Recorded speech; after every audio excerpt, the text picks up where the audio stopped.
hindi tutukhang na nagmamaang-maangan.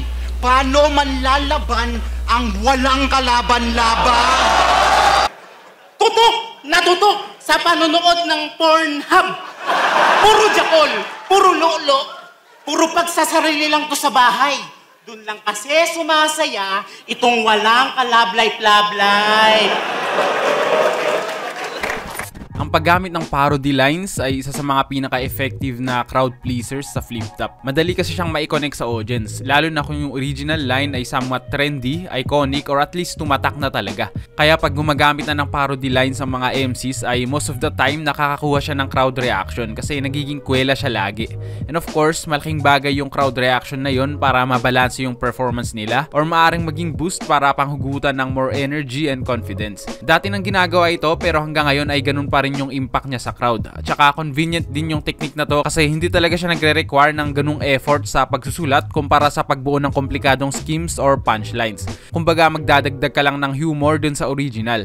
May nagsasabi nga na lazy writing daw yung ganitong style pero still effective naman siya kaya madami pa ring MCs ang nagre-rely dito. And hindi naman talaga siya pampuntos, yung tipong magpapanalo sa'yo sa isang battle. Ano lang, dagdag flavor lang talaga siya. Pampalasa kumbaga dun sa ihahain mo. And for entertainment lang talaga yung main purpose niya. Simple man pero it still requires skill para ma-pull off to.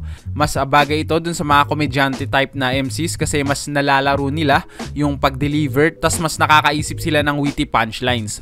Ayun, isa nga sa nakamaster nito ay si Lil Jon. Parang ito yung naging signature style niya dati. Pero yun, dahil nga effective to lagi ay pansin na ginagamit din siya ng mga seryosong battle rappers. Dito sa video na to ay mapapanood nga natin ang mga parody lines ngayong 2024. I know nasa third quarter of the year pa lang tayo kaya expect nyo na magkakaroon pa ito ng part 2. Umpisahan natin dito sa naging parody line ni Surhenyo dito sa laban niya kay JR0. Ito yung perfect example na maaaring maging momentum killer tong technique na to. Kakatapos lang kasi ng isang napakalakas na round ni JR0 dito kaya andun na yung pressure kay Sur. Pero daling na deflect yun. Nawala yung tension bigla dahil sa kwelang parody na ito. Doon na nga na-pick up at nagtuloy-tuloy yung momentum ni Surhenyo. Respeto kay Glock, idol yan. Dami niyang naituro sa akin. Nung nakaraang Awit Awards, hinakot niya lahat. Isa lang yung akin. Pero the mere fact na na-nominate kami sa parehong categories na nato ko, ibig sabihin kaya kong sumabay. Hindi niyo maipagkakait sa akin. Na-curious tuloy ako. Idol, sa battle rap kaya mo kayang sumabay sa akin? Ngayon anong feeling na yung aming anthem naging nominado sa Awit Awards? Panis. Nominado lang hindi nanalo. Pero the mere fact na nakalaban namin sa category, Sarah G, ibig sabihin makakasabay yung kanta namin. Curious tuloy ako. Sarah G, sa battle rap kaya makakasabay ka sa akin? Mali. Sorry. Iba batas ng Mindanao? Bakit? Ibang bansa na ba kayo?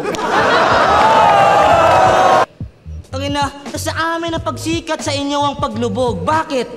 Ibang bansa na ba kayo? Ano ba inaano mo? Gusto mo katakutan ka namin? Bakit? Kasi taga Mindanao ka? Yung mga bara mo, brutal, madugo. Bakit? Kasi taga Mindanao ka? Gusto mo pag nakakita yung tao ng taga Mindanao, tatakbo, sisigaw na? Kasi pag sinabing terorista, mamamatay tao, unang papasok sa isip, Mindanao na. Ano pang inaano mo? Gusto mo hangaan ka namin? Bakit? Kasi taga-Tacloban ka? Yung araw sumisigat sa inyo? Bakit? Kasi taga-Tacloban ka? Gusto mo pag nakita mga tao ng taga-Tacloban, magsasaya, magkukumanta kasi pag sinabing Tacloban, Leyte, unang papasok sa isip, Yolanda.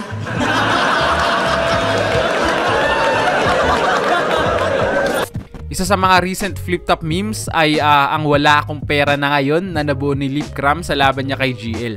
A testament sa line-macking expertise ni Lipcram. Nahalukay pa yung tryouts clip ni GL na gawan nga ng memes hanggang sa kumalat na ito sa Facebook. Big enough para ma-alert yung radar ng mga MCs na gawan to ng parody sa mga battle nila. And even si GL ay nagamit din to sa una niyang battle this year. Napanood ko yung tryouts na ito.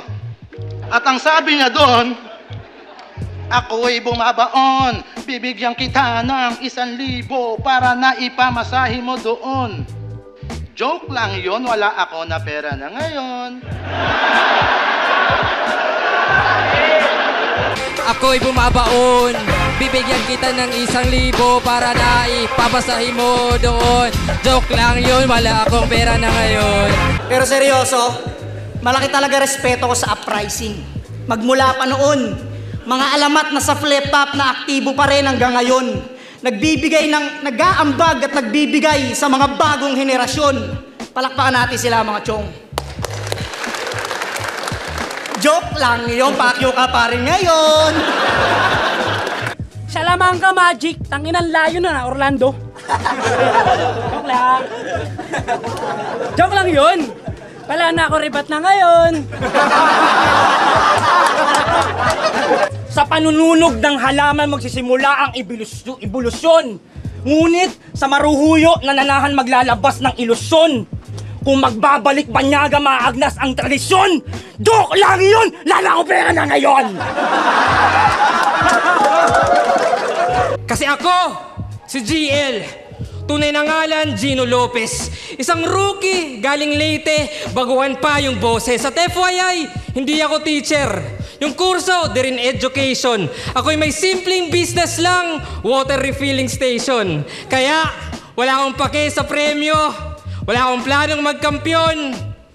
Hindi, joke lang yun. Wala na ako pera na ngayon. Noong huling taon ay nag-gain ng malaking atensyon ang naging finals ng pedestal tournament ng Motus Battle League. 3D laban kay Nego G. Umana ito ng million views sa YouTube at may linya nga si 3D na kumalat din talaga sa mga reels, shorts at sa TikTok na rin. Kaya naman ginawa na agad ito ng mga parody lines, mapa sa amateur or sa big leagues ay nagamit nga ito. Tinawag nyo kaming probinsyano, bisakol, mangmang, lahat yan inipon ko. Kung dati tinawag nyo akong bana, bobo, inutil, lahat yan tinis ko. Tinawag nyo akong matakaw, masiba, sugapa, lahat yan inipon ko. Tinawag mo akong bakla, sokla, tsumutsupa, lahat yan inipon ko. Bugo kayo ng piste, sa imong level ba ko nanaog at nagbisaya na ako Rick, ubos na yung Tagalog! Alam nyo na kay Dats palang taog na yung sinaing at nagpa-deliver na ako Zait, ubos na yung pagkain! Kaya yung sinasabi mong kabaklaan, lahat na yan inanod, tapos na akong tsumupa, ubos na yung tamod! Kaya nga pagtapos kong mag-adik, sa yung liga ulit ako nanaog at naglongganisa na ako Rick, ubos na yung pasahod! Syempre, andito rin yung classic na parody, yung galing talaga sa kanta yung ginawa nila. Ito, ibang skill din to kasi kailangan mo din talagang tumono, di ba? So, added effort na rin para sa execution. Pag ganito, more of a filler naman yung dating niya lagi. Parang exhibition to entertain the crowd. Ganito yung nauso dati nung 2x2 days at hanggang ngayon ay ginagamit pa rin siya. Alam niyo naman siguro ginawa niya kay Sinyo. Napakanta nga si Sinyo eh.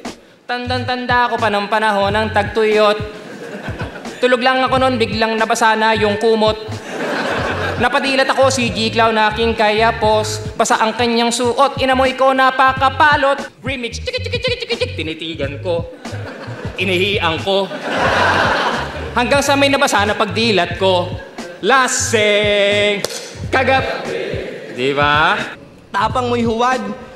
Ngayon ni Daday Sek, pati expose sa light ng murabag buwad. Kasi nung laban nila ni Jorge, binatukan siya. Pero di siya pumalag.